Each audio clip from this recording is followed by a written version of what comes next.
The sound of Vanessa's heels clicking across our hardwood floor at 11:30 on a Tuesday night should have been my first clue. But hell, I'd been ignoring red flags for months now, so why stop tonight? "Where you headed, sweetheart?" I called from the couch, not bothering to look up for my beer and the late-night sports recap. The clicking stopped. "Out!" Her voice had that edge to it, the one that meant she was already 3 drinks in and feeling dangerous. "Meeting some friends." Now I did look up. Vanessa stood in our hallway wearing a black dress that cost more than my monthly truck payment, the kind that left nothing to imagination but somehow still qualified as clothing. Her blonde hair was done up in that messy but not really messy way that took her an hour to perfect, and she was clutching her purse like it contained state secrets. "Friends," I repeated, taking another sip of my Budweiser. "Anyone I know?" She shifted her weight from one stiletto to the other, and I caught the flash of guilt that crossed her face before she replaced it with that practiced smile. "Just Alyssa and some people from work." "Alyssa." I nodded slowly. Alyssa Martinez, Vanessa's best friend since college, the one who thought marriage was a temporary inconvenience and cheating was a recreational sport. "She picking you up?" "I'm driving myself." "In that dress? Hope you don't get pulled over. Officer might think you're working a different kind of corner." The smile vanished. "Don't be crude, Eddie." Eddie Halloran, that's me.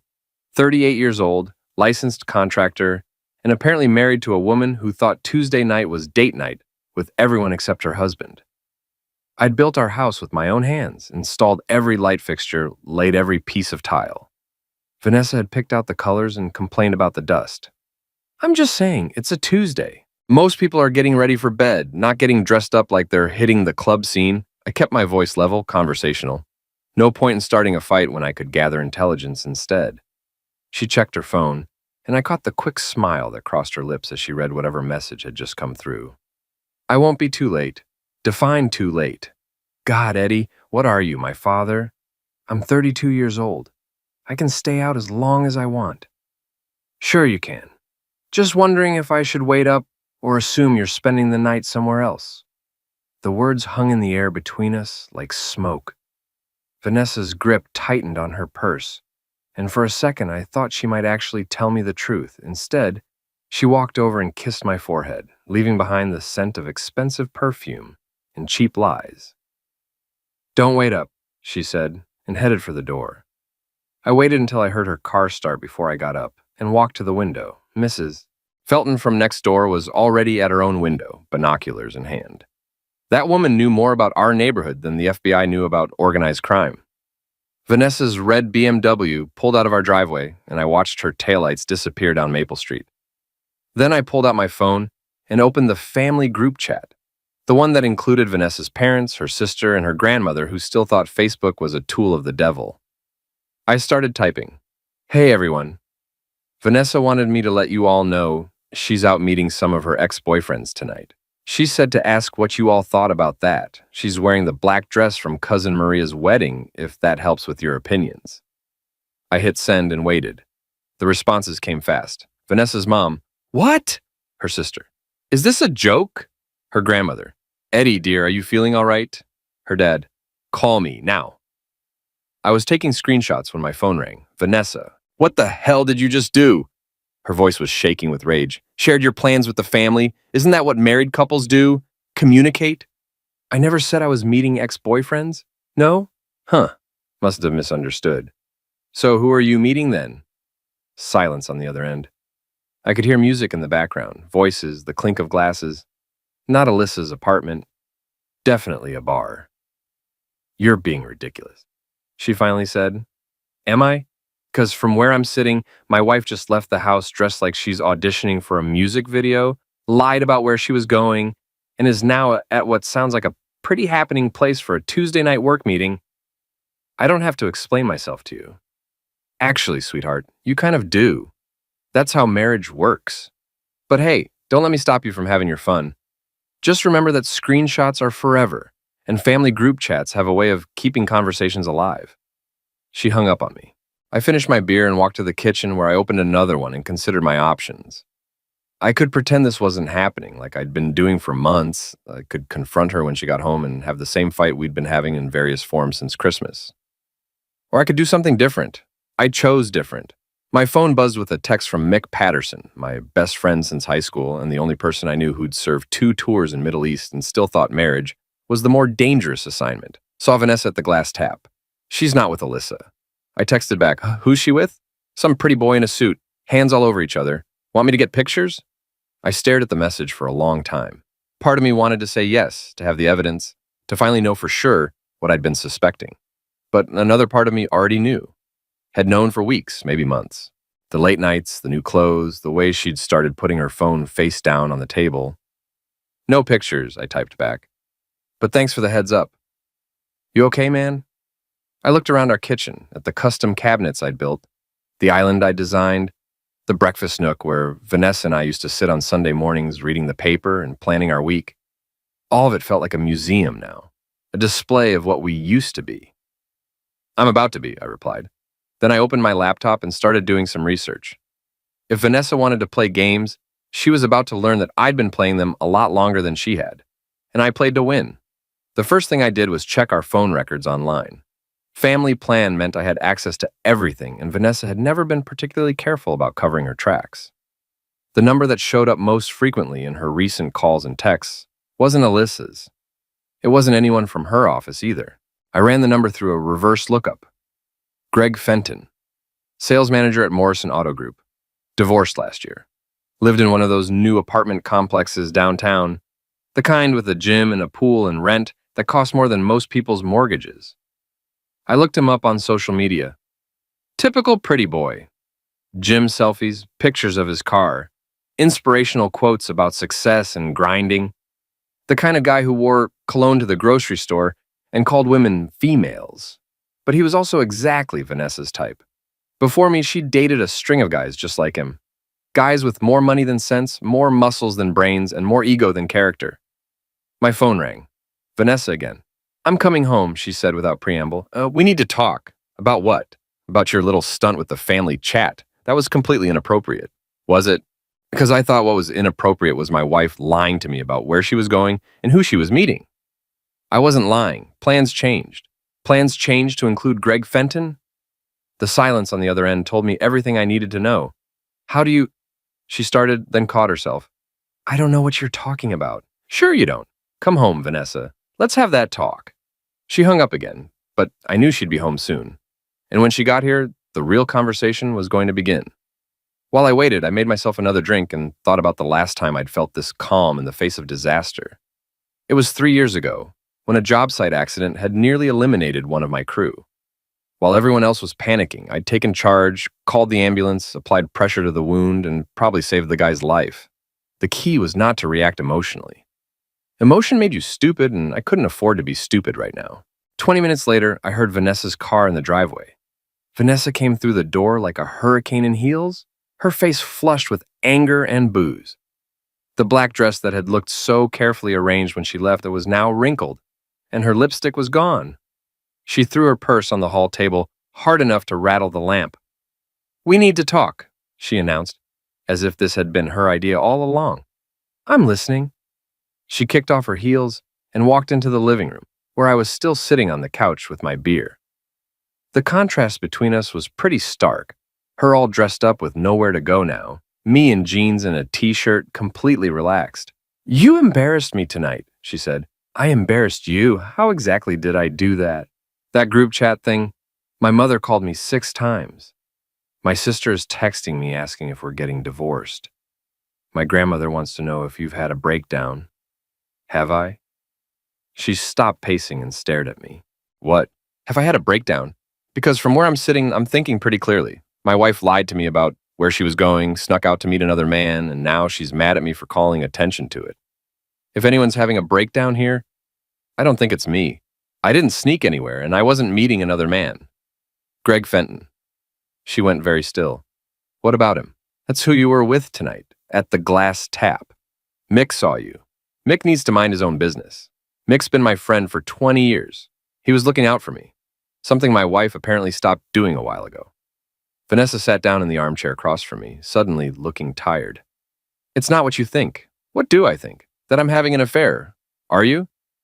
The pause before she answered told me everything I needed to know, but I waited anyway. I wanted to hear her say it.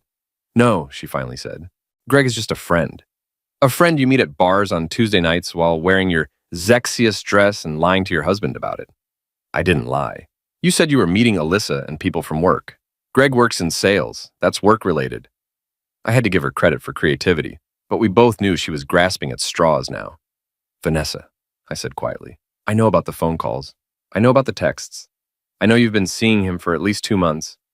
What I don't know is why you're still pretending this is innocent.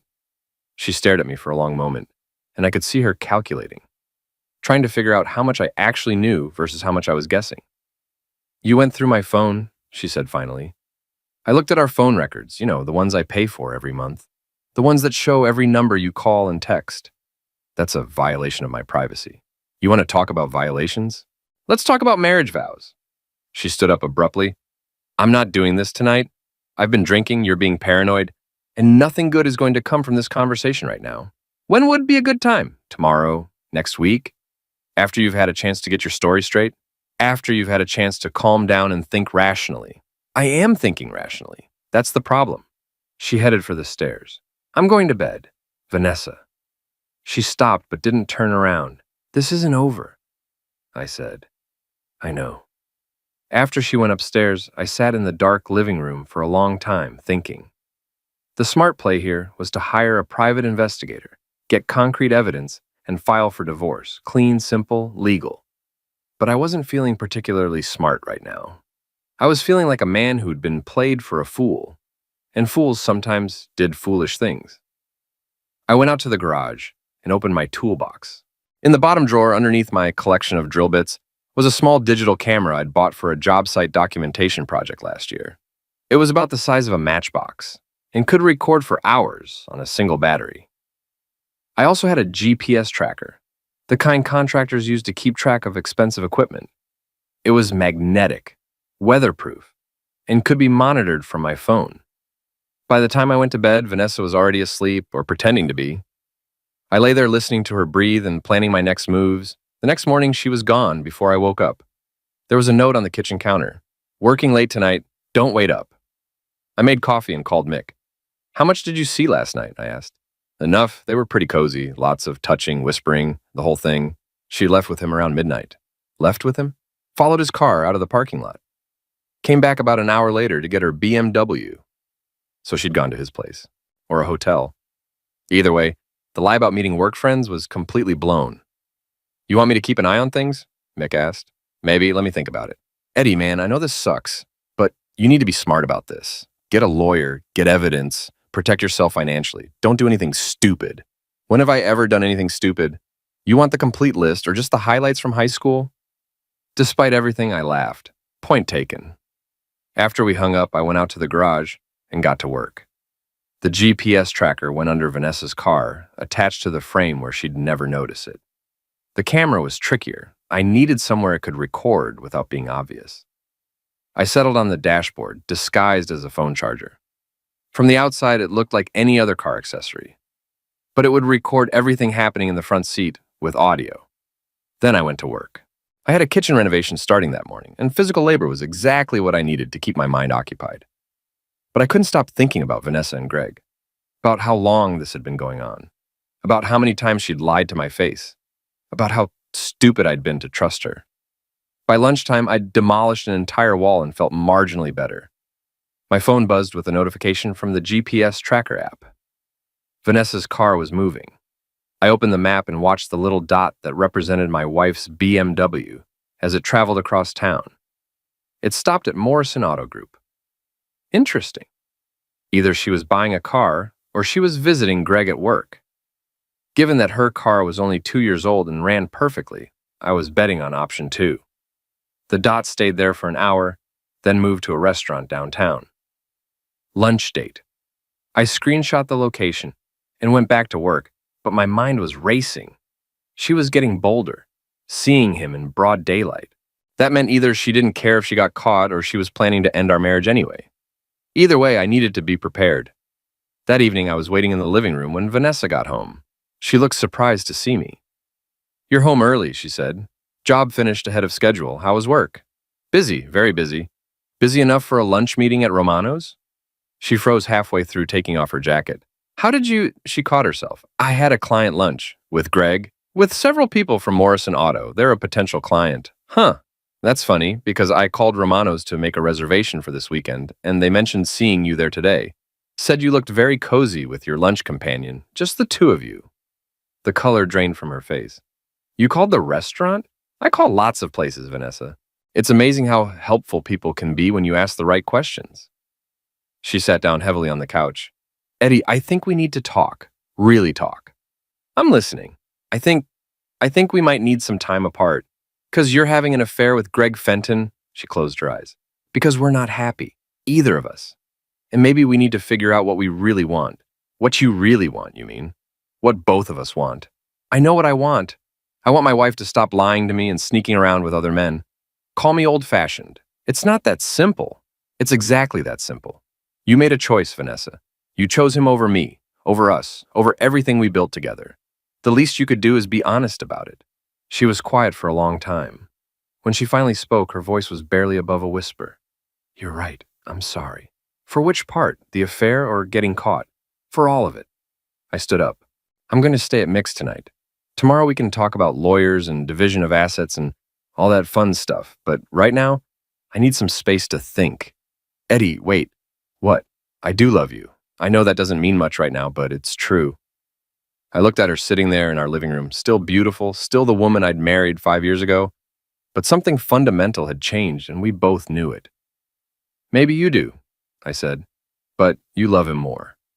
She didn't deny it. I spent the night at Mick's apartment, drinking beer and planning my strategy. Mick, being a good friend and a veteran of his own messy divorce, had plenty of advice. First thing you do is protect your assets, he said, pulling another beer from his fridge. Joint accounts, credit cards, anything she can access. Lock it down before she empties it. She wouldn't do that. Mick gave me a look. Brother, she's been lying to your face for months and screwing another guy. What makes you think she won't take your money too? He had a point. Second thing, he continued, is evidence. You got the GPS tracker, that's good. But you need more. Pictures, videos, documentation of every lie. Because when this goes to court, her lawyer is going to paint you as the controlling, paranoid husband and her as the sufferer. What about the camera in her car? That's good, but be careful about recording laws. Make sure you're not breaking any wiretapping statutes. I'd already checked. In our state, you only needed one-party consent for recordings. And since it was my car too, we'd bought it together, both names on the title, I was legally covered. The next morning, I went home to get some clothes and found Vanessa in the kitchen, still in her robe, looking like she hadn't slept much. We need to talk, she said. I thought we did that last night. About what happens next. I poured myself a cup of coffee from the pot she'd made. What happens next is we get divorced. You can have Greg, I'll keep the house and my business, and we'll split everything else down the middle. It doesn't have to be ugly, Eddie. It's already ugly. The question is, how much uglier it gets. My phone buzzed with a notification from the GPS app. I glanced at it. Vanessa's car was still in our driveway, which made sense since she was standing right in front of me. But there was another notification from the camera app. Motion detected. I opened the app and saw a video clip from 20 minutes ago. Vanessa, in her robe, sitting in her car making a phone call. I put in my earbuds and listened. I know, but he knows about us now. No, I don't think he has pictures. He's staying at his friend's place. I don't know, maybe a week or two until we can figure out what to do. Greg's voice was harder to make out, but I caught enough. Told you this was risky. Can't be seen together for a while. Maybe you should go stay with your sister. I'm not running away, Greg. This is my house too. Until things calm down. Don't want any more drama. The call ended and Vanessa sat in the car for a few more minutes before coming back inside. I looked at her now, standing in our kitchen in her bathrobe, and realized she was still playing games. Still scheming, still lying, still trying to manage the situation to her advantage. You're right, I said. It doesn't have to be ugly. She looked relieved. Good. I think if we're mature about this, but it's going to be. The relief vanished. What? See, I was willing to handle this quietly. Divorce, split assets, move on with our lives. But then I realized something this morning. What? You're not sorry. You're not sorry you cheated. You're not sorry you lied. You're not even sorry you got caught. You're just sorry it's inconvenient. That's not true, isn't it? Because 20 minutes ago, you were sitting in your car telling Greg that you'd wait for things to calm down and then presumably go back to sneaking around. Her face went white. You're recording my phone calls? I'm recording conversations that happen in vehicles I own, on property I own, involving a woman who's been lying to me for months. All completely legal. Bob out of the way. She sat down at the kitchen island, looking stunned. You can't use that in court. Actually, I can. I checked with a lawyer yesterday. One-party consent state, remember? And since I'm a party to this marriage and you're using jointly owned property to conduct your affair, I'm well within my rights. You talked to a lawyer? I talked to 3 lawyers. Want to know what they told me? She didn't answer, but I continued anyway. They told me that infidelity doesn't matter much in no-fault divorce states, but financial misconduct does. Hidden assets, secret spending, using marital funds for affairs. That stuff matters a lot. I pulled out my phone and opened the banking app. So I've been doing some research into our finances. Interesting stuff, like this charge at the Marriott downtown last month, $250. I wasn't with you, so who were you with? Eddie? Or this one at Victoria's Secret, $300. But I haven't seen any new lingerie around the house. Where did those clothes go? Stop. Or my personal favorite, this cash withdrawal for $500 the same day you told me you were working late. But your GPS showed you at Greg's apartment complex. I set the phone down on the counter between us. You've been using our money to finance your affair, Vanessa. That's what lawyers call dissipation of marital assets. It means I can ask for every penny back, plus damages. She was crying now, but I wasn't feeling particularly sympathetic. Here's what's going to happen, I continued. I'm going to freeze our joint accounts. I'm going to cancel the credit cards. I'm going to remove you from my insurance policies. And then I'm going to file for divorce and ask for everything. The house, the business, the cars, all of it. Plus reimbursement for every dime you spent on your boyfriend. You can't do that. Watch me. I was already on my phone, calling the bank. Yes, this is Eddie Halloran. I need to place a freeze on all joint accounts. Account numbers are... Vanessa grabbed for my phone, but I stepped back. Yes, I understand both parties usually need to agree, but I have evidence of financial misconduct. I'll be in this afternoon with documentation. When I hung up, Vanessa was staring at me like she'd never seen me before. Who are you? She whispered. I'm the guy who built you a house with his bare hands. I'm the guy who worked 60-hour weeks so you could go back to school. I'm the guy who loved you enough to trust you, even when you gave me every reason not to. I picked up my coffee and headed for the door. But mostly, I said, I'm the guy you shouldn't have screwed over. An hour later, I was sitting in a lawyer's office, signing papers. By lunchtime, Vanessa's credit cards were canceled, the joint accounts were frozen, and I'd changed the locks on the house. My phone rang constantly. Vanessa, calling and texting, demanding I reverse everything. I ignored most of them, but I did read her texts. They were illuminating. This is crazy, Eddie. We can work this out. You're being vindictive and childish. I'm calling my lawyer. You can't just lock me out of my own house. My parents are furious. How could you embarrass our families like this? That last one made me laugh. I was embarrassing the families? Around 3 o'clock, my phone rang with a number I didn't recognize. This is Eddie. Mr. Halloran, this is Greg Fenton. I think we need to talk. Do we? This situation with Vanessa is getting out of hand. She's very upset. I bet she is. Look, I know you're angry, but taking it out on her isn't going to solve anything. I'm not taking anything out on anyone, Greg. I'm protecting my assets from a cheating spouse. Pretty standard divorce procedure. She says you're trying to leave her with nothing. She should have thought of that before she started spending our money on hotel rooms and lingerie for her boyfriend. There was a pause. I don't think you understand the situation. I understand it perfectly. My wife has been having an affair with you for at least 2 months. She's been lying to me, using our money to finance it, and now she's upset that there are consequences. What part am I missing? The part where this doesn't have to get ugly. It's already ugly, Greg. The question is, how much uglier you want to make it? What's that supposed to mean? It means I know where you work, where you live, and where you like to take other men's wives for lunch. It means I have recordings of phone calls and GPS data showing exactly when and where you've been meeting. And it means that if you keep calling me and making veiled threats, I'm going to make all of that information very public. You're threatening me? I'm explaining reality to you. Stay away from my wife until our divorce is final. Stay away from me. And maybe this stays between lawyers instead of becoming a social media sensation. I hung up before he could respond. 20 minutes later, Vanessa showed up at the job site where I was working. She was furious. You threatened Greg? I explained the situation to him. He's talking about getting a restraining order. For what? I haven't touched him, haven't gone near him, haven't done anything but tell him to stay away from my wife. If he wants to file a restraining order for that, he's welcome to try. Eddie, this is insane. You've lost your mind. Have I? Because from where I'm standing, I'm thinking more clearly than I have in months. She looked around the job site at my crew, pretending not to listen to our conversation. Can we please discuss this privately? We had 5 years to discuss things privately. You chose to discuss them with Greg instead. Fine, you want to be vindictive? You want to make this as difficult as possible? Go ahead.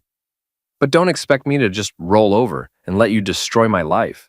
I'm not destroying your life, Vanessa. I'm just not subsidizing it anymore. She stormed off and I went back to work. But I knew this was just the beginning.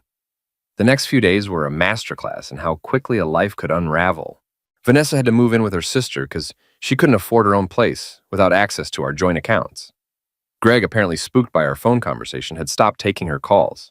And I was getting daily updates on both of their activities thanks to technology and a network of friends who were suddenly very interested in helping me out. Mrs. Felton from next door had become my unofficial intelligence coordinator. That woman had binoculars, a police scanner, and the phone numbers of half the gossips in town. She'd call me with updates like she was running a CIA operation. Eddie, dear, that Greg fellow just drove by the house 3 times. Didn't stop, just slowed down and looked. Want me to call the police? No, Mrs. Felton, but thank you for keeping an eye out. Oh, and Vanessa came by yesterday while you were at work. Tried to get in through the back door. When that didn't work, she sat in her car for an hour making phone calls. Looked very upset. I appreciate you letting me know. She's made her bed, Eddie. Now she has to lie in it. Alone, preferably. I had to laugh at that. Mrs. Felton was 73 years old and had stronger opinions about marital fidelity than most marriage counselors.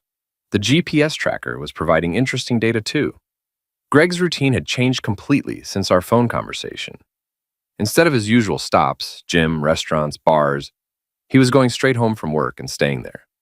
Vanessa's car, meanwhile, was spending a lot of time parked outside his apartment complex. Apparently, he was avoiding her. On Friday afternoon, Mick called with an update from his own surveillance mission. Your wife is at the glass tap again, he said, but she's not with Greg. She's with her sister and that friend of hers, Alyssa. They're drinking heavily and talking loud enough for half the bar to hear. What are they saying? Mostly trash-talking you. Calling you controlling, vindictive, crazy. Alyssa keeps saying Vanessa should take you for everything you've got. Anything else? Yeah, Vanessa keeps trying to call someone, I'm guessing Greg, but he's not answering. She's getting more upset with each drink. Keep me posted. An hour later, Mick called back. You need to get down here. Things are about to get interesting. I drove to the glass tap and found a parking spot where I could see inside through the front windows. Vanessa was at the bar with her sister Rachel and Alyssa, and they were clearly several drinks in. But more importantly, Greg had just walked in. I couldn't hear the conversation from outside, but the body language told the story. Vanessa approached Greg. He tried to walk away. She grabbed his arm. He shook her off. She followed him to a corner booth where they had what looked like an intense, whispered argument. Then Greg stood up, threw some money on the table, and headed for the door. Vanessa followed him, stumbling slightly in her heels. I got out of my truck and positioned myself near the parking lot, where I had a clear view but couldn't be easily seen. Greg, wait! Vanessa called out as he reached his car. I told you, we can't be seen together right now, he said, loud enough for me to hear clearly. Your husband is crazy and I don't need this drama in my life. He's freezing me out financially. I have nowhere to go. That's not my problem. Not your problem. I left my marriage for you. You left your marriage because you were unhappy. I never asked you to do that. Even from 30 feet away, I could see Vanessa's face crumple. You said you loved me. I said a lot of things, but I had never said I was ready to deal with the divorce lawyers and crazy husbands and all this mess. So that's it? You're just going to abandon me? Greg unlocked his car. I'm going to let things cool down. Maybe in a few months, when your divorce is final and the dust settles, we can talk. A few months? Greg, I need you now. What you need is a good lawyer and a job that pays enough to support yourself. He got in his car and drove away, leaving Vanessa standing alone in the parking lot. I waited until she went back inside before I left. but I'd heard enough to know that their relationship was over, at least for now. Greg had gotten scared and was cutting his losses, which meant Vanessa was about to get desperate. Sure enough, my phone started ringing an hour later. Eddie, we need to talk. I thought we'd covered everything. Greg broke up with me. I'm sorry to hear that. No, you're not. She was right, but I didn't see any point in being cruel about it. What do you want, Vanessa? I want to come home. I want to work this out. Work what out? The affair? The lies? The fact that you spent our money on another man? I made a mistake. A big mistake. But I love you, Eddie. I want to save our marriage. You love me, or you love the financial security I provide? I love you. Funny how that love showed up right after your boyfriend dumped you. She was crying now. Please, I know I screwed up, but we can fix this. We can go to counseling, work through it together. Vanessa, you spent months lying to my face. You used our money to finance an affair. You were planning to leave me for another man until he decided you weren't worth the trouble. Now you want me to take you back because your plan didn't work out? It wasn't like that. It was exactly like that. So what? You're just going to divorce me and leave me with nothing? I'm going to divorce you and split our assets according to what the law says is fair. Minus what you spent on your affair, of course. I can't survive on that. You should have thought of that before you cheated. She hung up, but I knew she wasn't done. Desperate people did desperate things, and Vanessa was about to get very desperate indeed. I was right. The next morning, I woke up to find my truck's tires slashed and a-hole keyed into the paint on the driver's side door. Mrs. Felton had caught it all on her security camera. She came by around 3 in the morning, she told me, showing me the footage on her phone. Had a knife or something sharp. Took her about 10 minutes to do all 4 tires and the paint job. Did you call the police? I thought I'd check with you first, but I saved the video. I looked at the damage to my truck. 4 new tires and a paint job would cost me at least $2,000. But more importantly, Vanessa had just committed vandalism, and I had video evidence. Call them, I said. I want to file a report. 2 hours later, Vanessa was arrested for criminal mischief. Her sister had to bail her out, and she now had a court date and a restraining order that prevented her from coming within 500 feet of me or my property. But the best part came that afternoon when my lawyer called. Eddie, I've got good news and better news. Which do you want first? Give me the good news. The vandalism charge means we can ask for additional damages in the divorce, destruction of property, emotional distress, the works. And the better news? I just got off the phone with her lawyer. Apparently Mrs. Halloran is very interested in settling this quickly and quietly. Something about not wanting the vandalism charge to go to trial. What kind of settlement? She keeps her car and her personal belongings. You keep everything else, house, business, savings, retirement accounts, all of it. I thought about it for exactly 10 seconds. Deal. You sure? You could probably get more if we go to trial. I'm sure. I just want this over with. 2 weeks later, I was sitting in a lawyer's office watching Vanessa sign the divorce papers. She looked terrible, thin, pale, exhausted. The confident, beautiful woman who'd walked out of our house in a black dress a month ago was gone, replaced by someone who looked like she'd been through a war. When it was over, we walked out of the building together one last time. I hope you're happy, she said. I'm not happy or unhappy. I'm free. You destroyed my life. No, Vanessa, you destroyed your life. I just stopped letting you destroy mine too. She got into her sister's car and drove away. I never saw her again. But I did hear through the grapevine that she'd moved to another state, gotten a job in retail, and was living in a studio apartment. Greg, meanwhile, had started dating someone new within a month of dumping Vanessa. As for me, I kept the house, kept the business, and learned to sleep through the night again, Mrs. Felton still brought me casseroles and neighborhood gossip. Mick still came over to watch football and drink beer. And sometimes, late at night when I was sitting on the porch I'd built with my own hands, I'd think about the woman I'd married and the woman she'd become. But mostly, I thought about how good it felt to be free. 6 months later, I was at the Glass Tap having a beer with Mick when a woman approached our table. She was pretty, probably early 30s, with kind eyes and a genuine smile. Excuse me, she said, but aren't you Eddie Halloran? You renovated my friend Sarah's kitchen last year. I might have. Sarah Morrison? That's the one. She said you did amazing work. I'm hoping you might have time to look at my bathroom. It's a disaster. I looked at Mick, who was grinning like an idiot. I might have some time, I said. Let me give you my card. Her name was Jennifer. She was a teacher, and she'd been divorced for 2 years. We talked for an hour about home renovation, good books, and the challenges of starting over.